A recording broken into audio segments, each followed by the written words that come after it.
to our panel. Is the internal combustion engine just too last century? We have an amazing group of speakers here today. I hope you enjoy them as much as I have enjoyed meeting them and chatting with them. I'll start with Josh.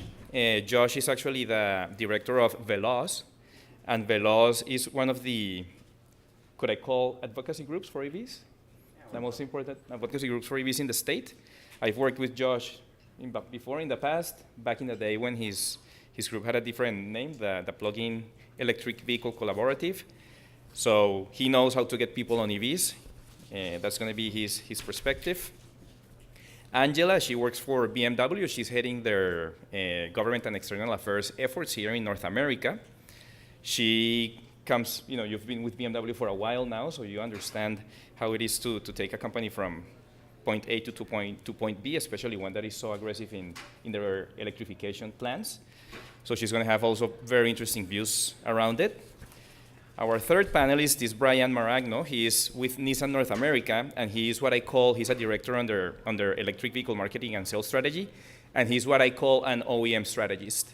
So he knows how to build strategies to get people in cars and to get people in different types of cars, and he's been doing it for a long time with Nissan here in North America. And final but not least, we have Steven. I'm going to destroy your last name, but everybody destroys mine always, so I think I'm okay doing it. That's okay. So Steven Fabijanski. That was actually good. All right. He's the CEO of Agrisoma Biosciences, and he's working on a solution which is basically how do we clean up aviation fuels with biofuels. I know it sounds a little bit out of place in this panel, but electrification is not the perfect application for every solution. So we need to keep into account what's happening with the other side of the coin. So he's going to tell us a lot about why aviation biofuels are important and why electrification might not necessarily be the solution for commercial airplanes.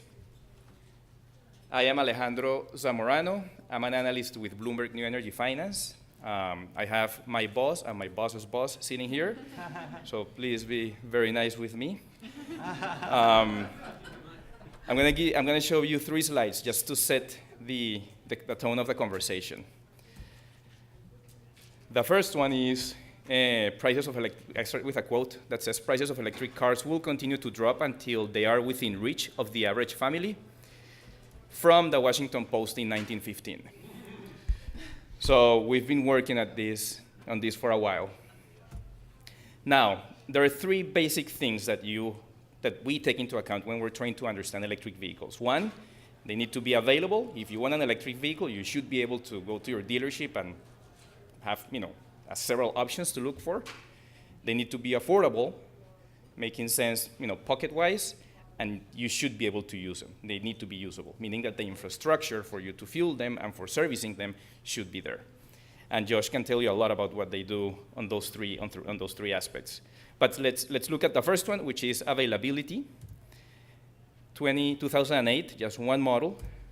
2009, increasing number of models. Interesting that we're getting lower on the segments. Lower range, but also smaller vehicles.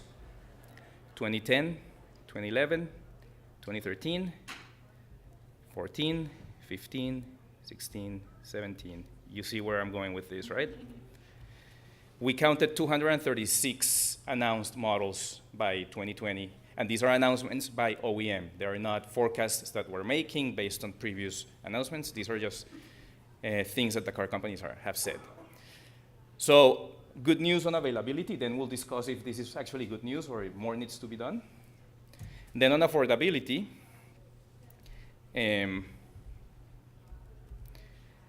oops, I guess that slide didn't make it. Okay, on affordability, the key driver is what we do, the story and the technology and the market formation of the energy storage industry.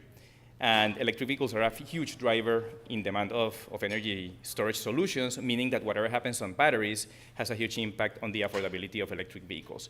We take into account for our forecasting purposes, which is what you're seeing here, what's happening on model availability, what's happening on economics of owning an electric vehicle based on what's happening on the energy storage portion. And we come up with this forecast. Our two latest forecasts are the most aggressive in that chart, the two black lines. They also changed a lot. I'm showing you the 2016 version, the 2017 version, and they also changed a little bit between the 2 years as a result of all those announcements that we've seen in models, in upcoming models, and as a result in a decrease in battery prices. And we like to compare it with what other research shops are doing or other companies in the energy sector are doing. Obviously, ExxonMobil, for obvious reasons, is quite bearish in terms of adoption of EVs. And OPEC is apparently changing their view significantly, as you can see from the two different ranges between 2015 and 2016. Bottom line is that we forecast around 500 million EVs by 2040 globally on the road. So that's the appetizer to our conversation. So let's get to it. I'll sit down and we'll make it much more friendly. I'll start with, as I said before, the three themes are availability, affordability, and usability of electric vehicles. I want to, begin with a question for Brian, who has been, I start with Brian because Nissan is one of the first adopters of electric vehicles with the Leaf. And I just want to, get a sense of how, how the process was, all of a sudden we're going to start selling here in the US a car that doesn't, a car in a segment that even if it were a gasoline car doesn't sell that well in the US, and we're going to make it electric, which is the case of the Nissan Leaf. How do you start, getting people into the dealership, getting people to try the car? How do you demonstrate the value of a car like a Nissan Leaf 5 years ago? Yeah, or in our case, 8 years ago. Yeah. Yeah. It's daunting challenge at the beginning, and I was involved.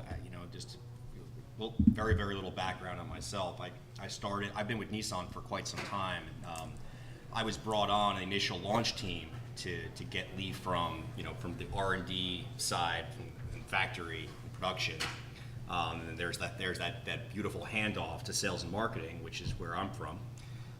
So it was a daunting task then to really figure out how are we going to do this. I mean, talk about a blank sheet of paper, because our intent from the beginning was and still is mass market adoption. That means 50 states. That means a global product, not even just sold in the U.S., but also Japan and Europe and other parts of the world. Hence, why it's a 5-door hatchback. It's a global car, global platform. So, from my perspective, and working on launching the car in the U.S., the training on the dealer side is imperative, of course, and we still have a long ways to go there.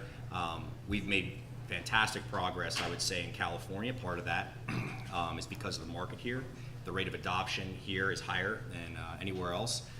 There was history there because of the electric vehicle initial movement in the mid-'90s, so that kind of helped. There was a bit of a groundswell, and we just have fantastic dealers in the state of California that really identify with the market opportunity. I think the biggest challenge, though, Alejandro, and it's still a challenge today, and I think we were talking about it earlier, is getting people, the general consumer, to really understand EVs, not just from, dare I say it, the environmental benefit side, which is significant, or the total cost of ownership, the efficiency side, which is also considered to be significant as well, from a long-term operating cost perspective. But there's an emotional component that we didn't get right away, but we soon realized that there's an opportunity there. What I mean by that is, people in the U.S. in particular buy cars for the sense of the freedom that it provides them. There's an emotional connection to the cars that they drive. Not everybody buys a car for just basic transportation. They want to buy something that they really identify with as an extension of how they live, their personality, if you will, even. And there was that perception out there that EVs were like golf carts, yeah. But once you drive one, you realize this is a really fun, new, different driving experience. I'm not making any compromises in the drive quality, right?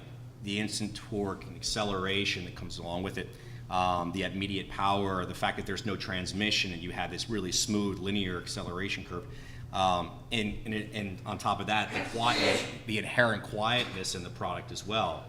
So we spent a lot of time and still do bringing the cars out to the public in ride and drive engagements, in places where there's a natural traffic. Think about outdoor malls, think about outdoor events or festivals, farmers markets, those sorts of things, just to get people to experience them. And once they experience the car, any objections they have to the product itself, or just trying to rationalize or put forth objections of where am I going to charge it, where am I going to, all those things that happen, what about range anxiety, all those things, they start to melt away. They start to answer those questions themselves, simply because when they drive the car, they realize they're driving the future, and it's a really fun place to be. So that's something that we still do today. It's getting people to experience the drive. Yep. It sounds so simple, but it's complex because it's a huge market. Yeah. Those sorts of experiences are expensive. To spend money on advertising campaigns, right? If you look at the different ways I can reach people, television advertising, video advertising through internet, those sorts of things, I can get a lot of impressions, I can get a lot of eyeballs. So I end up spending more money on a per person basis when I go out to the market, but it's money well spent. It's well spent because I'm getting people associated with the car. I'm building awareness and familiarity with the product itself from a driving perspective, and that is huge. And I like to try to impress that upon our industry as a whole, because what we've learned is that's really what it takes to drive adoption. And it's helped us make inroads in places all across the country, and some unlikely places as well, and over the last several years.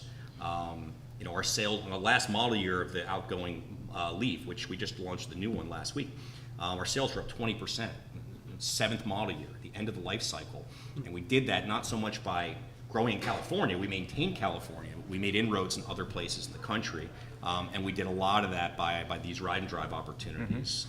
So it really is powerful. It really does work. On that subject, Josh, your organization spends a lot of time getting people in EVs and getting them over the hump. And they're coming probably.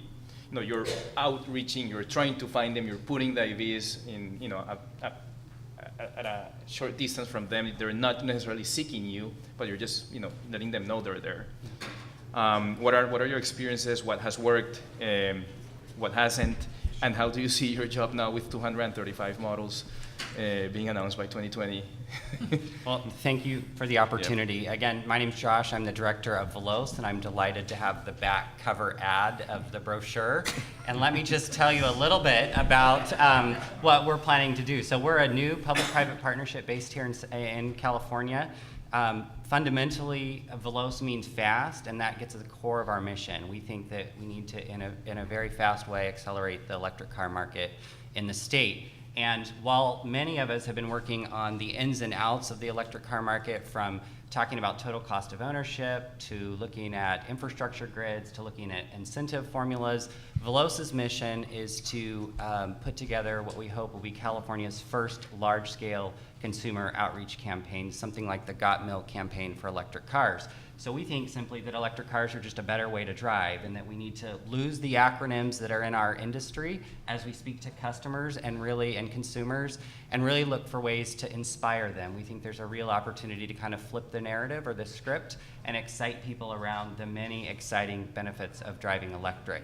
As my colleague Brian mentioned, we don't think here at Veloce that we're going to be able to rationalize people into electric cars. We really think we need to tug on the emotional side. So that's really our objective, and we can get into the details from there. Sure. Angela, I'm going to read a few numbers because BMW is very aggressive in its electrification plans. By the end of 2017, you had 100,000 EVs sold globally. There was a commitment that by 2025, all models are going to have an EV variant, and that 15 to 25% of sales will be electric by that year. Mm-hmm. How do you execute those plans? Well, we started very early in the early 2000s with adopting a very holistic approach to e-mobility, and we believe that the customer of the future will want an emotional product that embraces sustainability, but also offers a great driving experience. And as Brian just mentioned, driving an electric vehicle is go-kart feeling, it's fun, and we struggle really with getting people into the cars. Another good example, other than test drives and presenting the cars in sort of areas where people go shopping or tend to spend time, is we find car sharing as also a great opportunity for giving people an opportunity to basically do the test drive on their own, not having that salesperson next to them talking a lot about facts and figures, but just in your own sort of privacy, be able to experience the product. And from our research with our car sharing operations in Seattle and Portland, we find that once people have tried an electric vehicle, they love it, and they actually come back to it, and they walk further, they walk longer distances to an electric vehicle than to our internal combustion engine cars. So I think that shows that once you get people hooked on electric vehicles, they love it, but getting them into the driver's seat is the biggest challenge. And that's why we believe an organization like Velos is desperately needed to sort of pull forces and efforts from utilities, from the private sector, from the public sector together and drive that sort of consumer awareness raising campaign, because there are a lot of myths out there and people do not understand the differences between BEV and PHEVs and let alone fuel cell electric. It's too complicated, and we find it very difficult to really bring that message out there, and I think a collaboration like Velos will actually deliver on that. And stay tuned for a really fun campaign that's due to come. And yeah, I fully support Velos, and we're proud partners of that. Awesome. And yeah, with regards to our sales targets, 2017 we reached the 100,000 mark. We are electrifying all volume models, and by now we have 7 models available in the US. We are coming out with an all-electric Mini in 2019, with the X3 all-electric 2020, and then 2021 will be sort of our technology breakthrough with the BMW iNext that will also offer autonomous driving features apart from electrification. So there are a lot of more models to come. These are the all-electric ones, but there are a few plug-in hybrid electric vehicles that have not yet been announced, but by 2025, 25 models, that's pretty ambitious, and we have electrification as a core part of our corporate strategy, so full speed ahead. Excellent. Let's go back to fuels, and I want to give Steven an opportunity to explain why he's here. He'll probably do it better than I will, but the premise is that electrification is not the ideal application for every single type of mobility. Aviation being one of them. So why don't you tell us why that premise and what you're doing within your company too? Sure. I appreciate the opportunity to talk here, and I sort of joked to Alejandro that I'm the forgotten internal combustion engine called the gas turbine. Right now, if you look at commercial aviation, in 2017, around 4 billion passengers got on an airplane. Anybody who travels know they got the overhead space in front of you. And that's expected to double over the next 10 years. So roughly half the world's population gets on an airplane every year.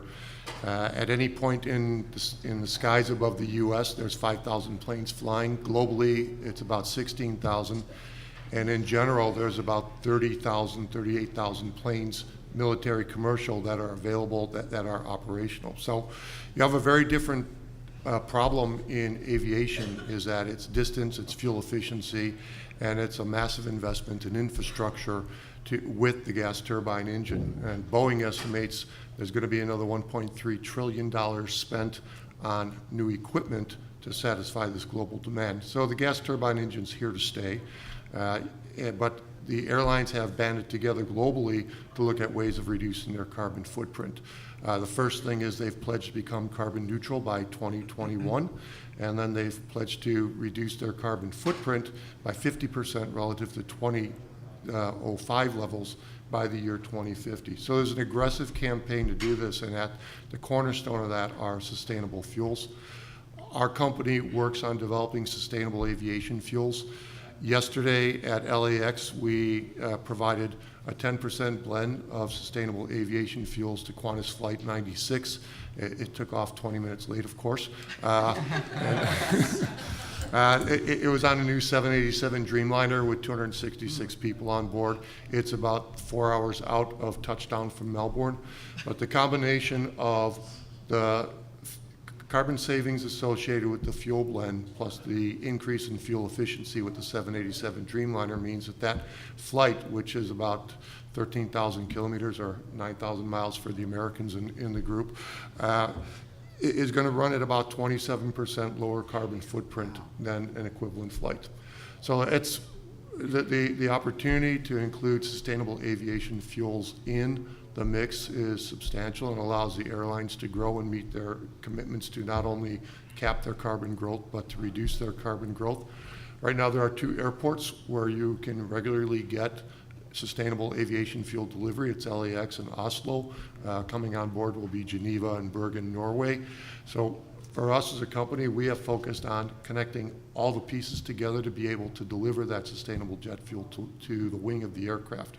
So we announced our partnership with Qantas. There's other airlines in the mix, but overall, the gas turbine internal combustion engine is not going away. It's going to be the cornerstone of a very significant part of the economy and GDP for at least as long as I'm around, and certainly over the next period of time. So for us, I'm happy to be on this panel. I would like electrification and auto driving just to get rid of the poor drivers on this. But not all commercial transportation is easy to address, and we've seen the notes from Tesla and their long-range truck. Yep. The infrastructure for delivery of aviation fuel or diesel fuel, which is almost chemically identical, is in place, and people who do commercial transportation buy equipment for the long run. So it's very difficult to get somebody who's doing trucking to say, I'll give that electric semi a chance. It's going to be a long road, and the airlines, although they've played with electrification of other parts of the airline, a lot of the APU is now going more battery powered, but the overall piece for the aviation is going to be based on these sustainable aviation fuels, and that's what we as a company are working to do. Great, thank you very much. And I would just add one thing, Yep. that we did the calculations. The 787 had about 189,000 pounds of fuel on board when it took off. At today's battery technology, you'd have to have 14.5 million pounds of battery on board to have the same energy. Well, that puts things on perspective, definitely. I want to ask, we were talking about aviation, which basically it's a high utilization business. The plane parked loses money. The only way it makes money if it's in the sky. And we've seen a huge transformation in the past 5 years on the way people use cars. And the way how that's changing is resulting in what have some called a fleetification of personal mobility. My question is, are EVs optimal for those type of high utilization schemes, such as hailing or any of the sharing schemes that BMW has? And I know your CEO in Nissan has said that the company is aiming in the long term to become a supplier of fleets of connected autonomous vehicles in the long term. Does that help EVs? Does that make your job easier? Does it make it harder? Let's start with you. How do you see that transition, and how do you see Veloz's role in it?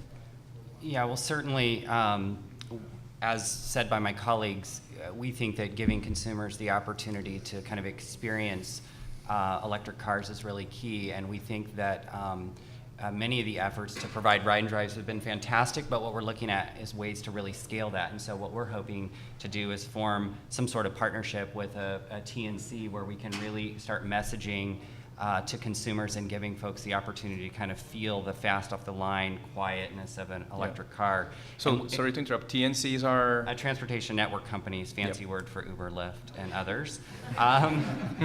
And I would just say that, that is on the topic of affordability, which is really key if we want to get electric cars on Main Street in the United States, is to really look at scale, right? So I think right now electric cars are somewhere between 3 and 5% of the market here in California. And so we think that car sharing or ride sharing applications are a good way to penetrate the market even further. Angela, how do you see it?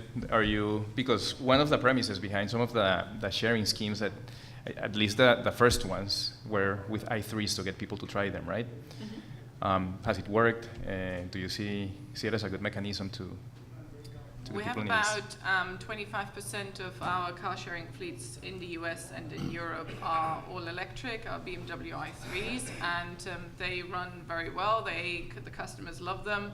They walk longer to get them, so that's for us a great lever to get people excited about electric vehicles, but certainly it's about scaling up and getting different models into the mix and actually telling people that there is a big number of cars out there and available for them to their use.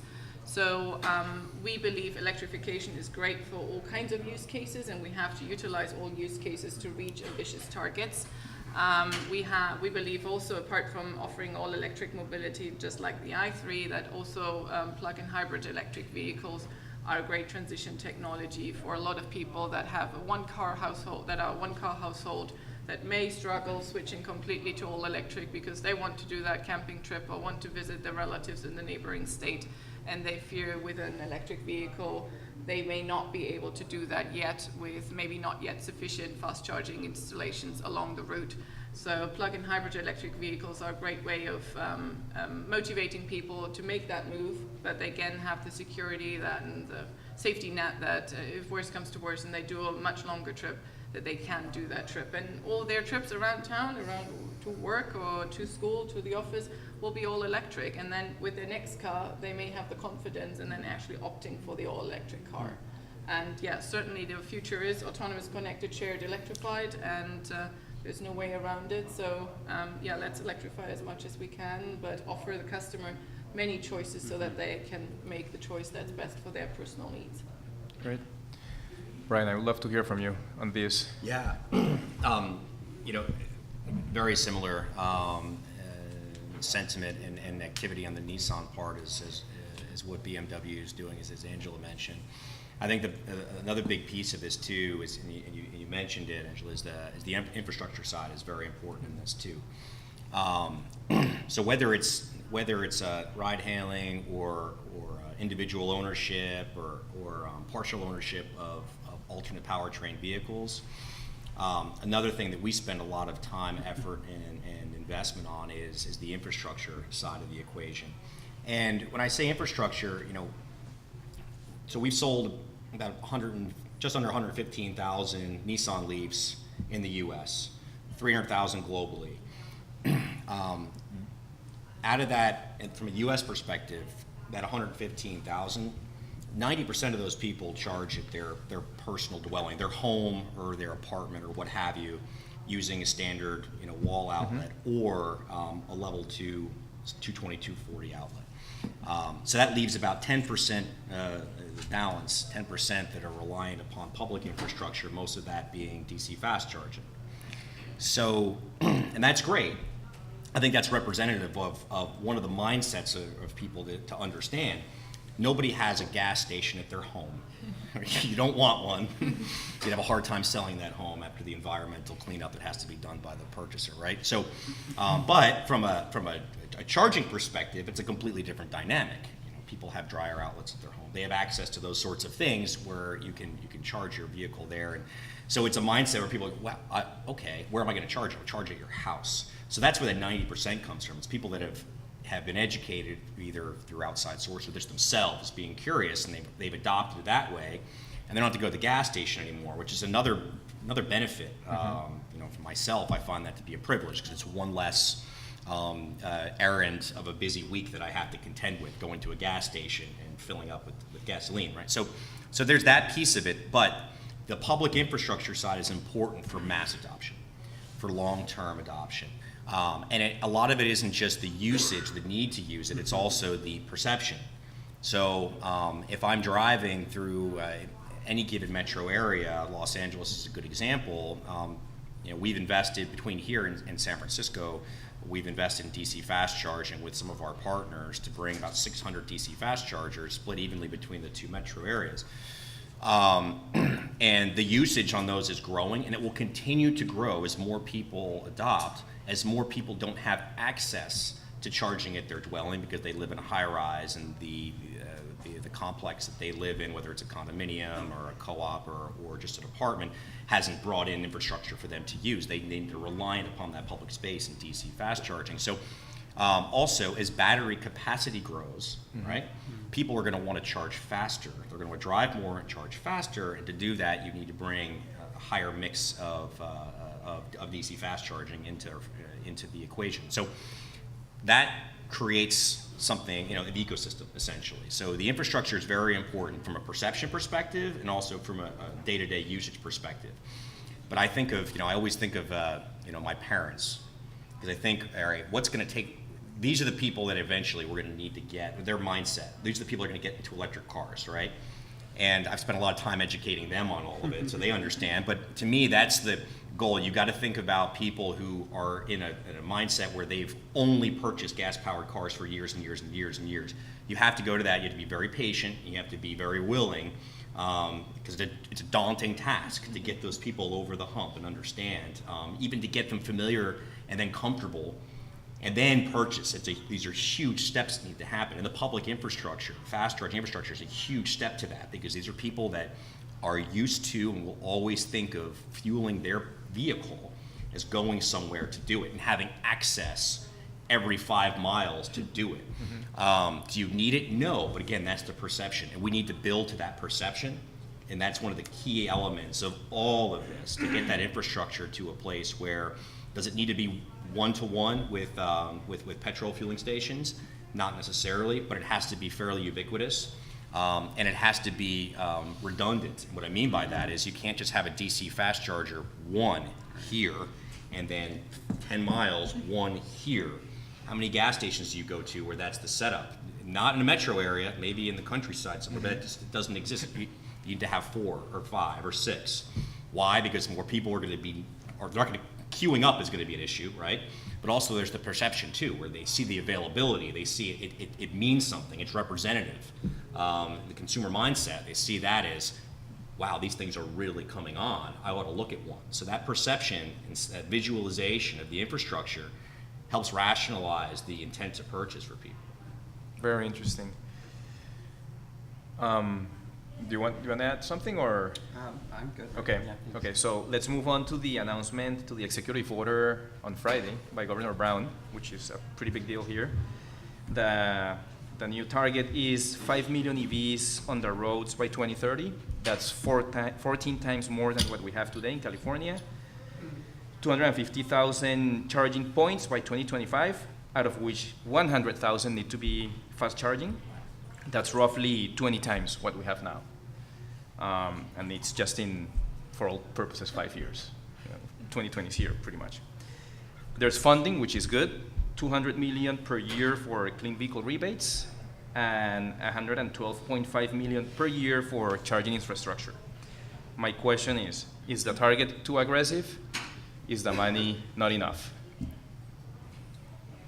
Sure. Yeah. Well, I'll just say from a Veloz perspective, you know, we're delighted to see Governor Brown putting out a new electric car target in our state.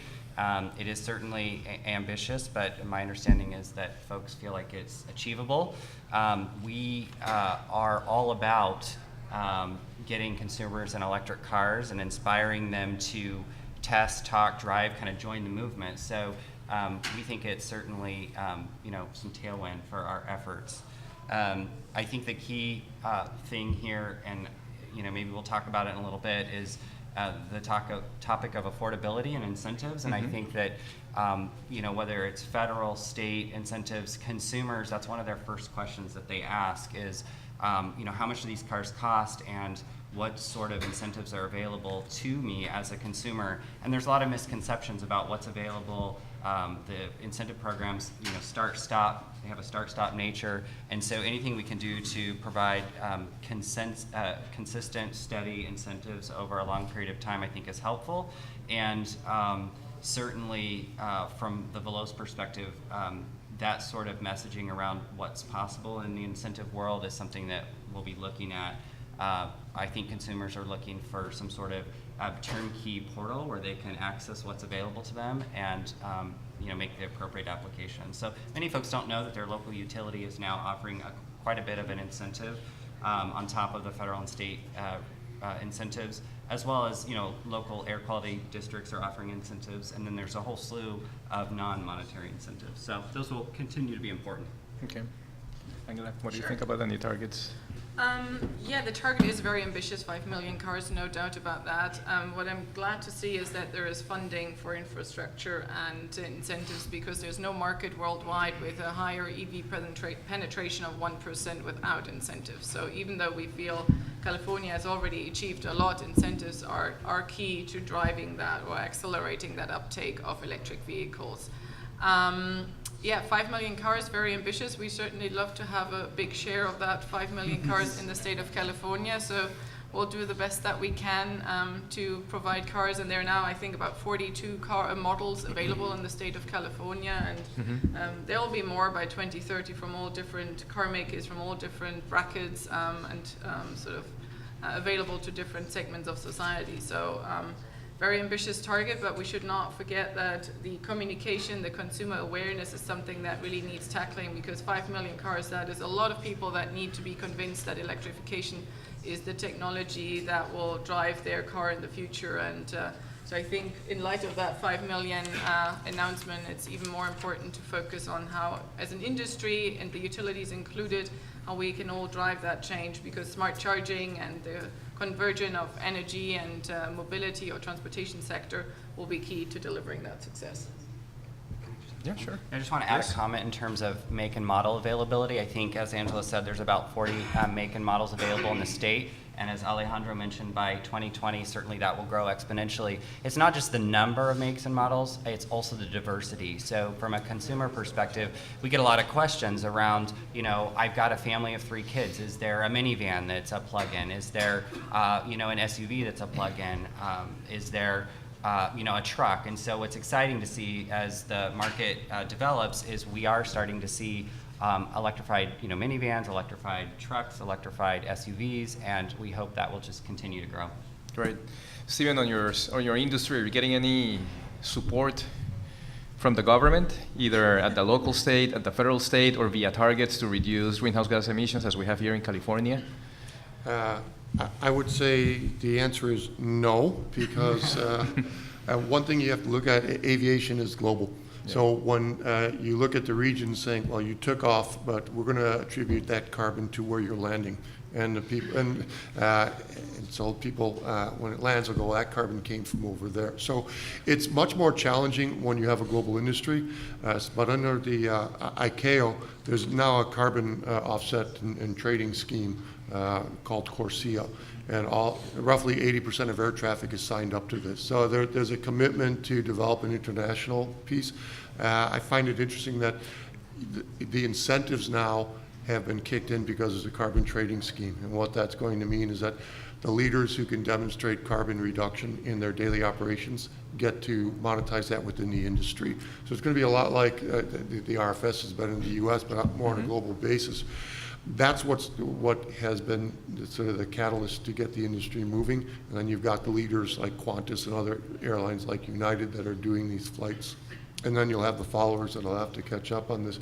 But the idea of incentives and paying more for fuel, if you go to a fuel purchaser at any airline and you tell them it is 1/100th of a cent liter more in terms of price, they'll say, go away. So you really do have to look at how you put all these measures in place there. And it's not going to be a incentivized program. It's going to be one that's done on a global basis where it's market-based measures that sort of drive the demand. And staying with you, Stephen, what are 2 factors that you think could derail the momentum that you have now? I think the big factor is whether or not the airlines start to backtrack on their sustainability commitments, because 2020, 2021 is not that far away. And how do you become carbon neutral? For many of the airlines, they're starting to put plans in place, but there are other airlines, particularly some of the discount airlines that are flying on older equipment, that are going to be, it's going to be difficult for them to meet this. So you're going to be seeing some increase in price overall on the ticket, and what's the consumer backlash? The other piece is whether or not somebody makes a mistake in terms of the sustainability aspect, and you get a market where something is claimed to be sustainable and have a certain carbon reduction, but in fact is not. And you've seen that in Europe now with the surface transportation, where suddenly there's more waste streams. and waste streams qualify as better carbon saving. So from saying we had 40,000 tons of waste last year, miraculously we have 60,000. And a lot of that is rebranding of stuff that's not necessarily waste stream. So there's a tighter grip on regulations to make sure it's sustainable, and at the same time, there's going to have to be some acceptance of the fact you're going to pay a little bit more. So maybe they're going to charge you $1 for the bag of peanuts or something like that. Thank you. Sticking with that subject, Brian, what do you think are the two factors that could derail the few things that we've spoken about, basically getting more EVs on the road, to summarizing them? You know, I don't know. I'm incredibly optimistic, so it's hard for me to speak in negative terms. What the derailing factors are. I think, you know, back to what Stephen was talking about with commitments from the manufacturers, from the OEMs, and just to kind of bring that over to automotive, the similarities are, you know, you mentioned, you know, fuel price. If it's 1/100th of a cent more, it's a go away response, right? The reason for that is obvious. The costs are so high. Also because our industries are so capital intensive, incredibly so. Billions and billions of dollars are at stake every single day, and the reason why automotive manufacturers historically have been so conservative is out of necessity for survival. You know, making bets can be really expensive if it doesn't work out the right way. So the commitments that organizations like Nissan, like BMW have made are really huge. And some of those commitments that you read in the news from other manufacturers, and even us included, we're going to have 13 electric vehicles out globally by 2022. I know that we're going to do that. I have the benefit of seeing the plans. I'm sure BMW is going to follow through on their commitments. Some of the other OEMs, I'm not positive, but I think one of the things that, if I'm going to speak in negative terms, is if those commitments are not followed through on. Because that could really slow the entire industry from adoption, not only because there's less selection from the market, as Josh mentioned, which is a salient point. People need to have options based upon the type of driving vehicle they need, the utilities that they need to have inherent in the car that they're buying, right? Whether it's they have to take kids to soccer practice, or they need to take a long trip, or tow something, or put something on the roof. These require different vehicle configurations, let alone whether or not it's electrified or not. So having those options out there requires the follow through and the commitments made by the OEMs themselves. Also, it helps drive the costs down. The reason why electric vehicles are more expensive, even though costs have come down, which is great. I mean, I look at we've lowered the price on the Leaf since 2011. You know, we launched the car, it was $32,000 starting price on a vehicle with an EPA range of 74 miles. Well, now today, we're at least 150 mile range Leaf, and we've lowered the price from that $33,000 to just under $29,000. So the costs are coming down, but they need to keep coming down. How do they come down? Of course, there's investment in battery technology, investment in, look at this. I guess is that a cue for me to stop talking? So those costs need to come down, and to get the cost to come down requires scale, right? And the more OEMs that are in, it helps drive the cost from suppliers down, from battery components to raw materials. So we need to keep that pressure on and keep the growth coming, because the more we can get that scale, there's a tipping point. Once we get to that tipping point, those costs will come down significantly. We talked about the cost of per kilowatt hour on the battery side. And it's hugely important, and the reason why is the other components of the vehicle are really not expensive. It's the battery. It's the battery technology, the raw materials that go into it. We need to get the scale there. So the more OEMs that are playing in that space, there's two things. There's the opportunity for customers to have more variety. It validates the space that we're working in. I am excited for what's happening today and where we started. One, because we're ahead of the game. And number two, having more OEMs in the space drives further awareness for EVs, and I happen to be selling one, so it helps me. There's a trickle-down benefit there.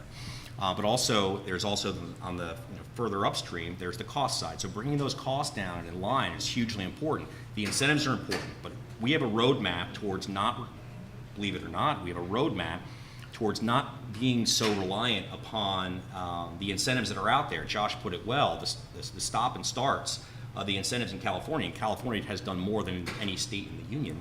That to get consistency is important, but really what we need long term is not have reliance upon the incentives, right? Mm-hmm.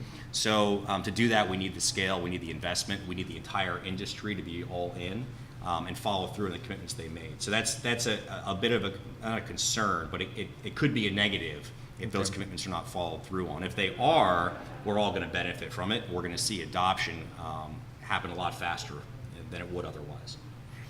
Angela, what do you think? Or two factors that could put at risk what we're seeing?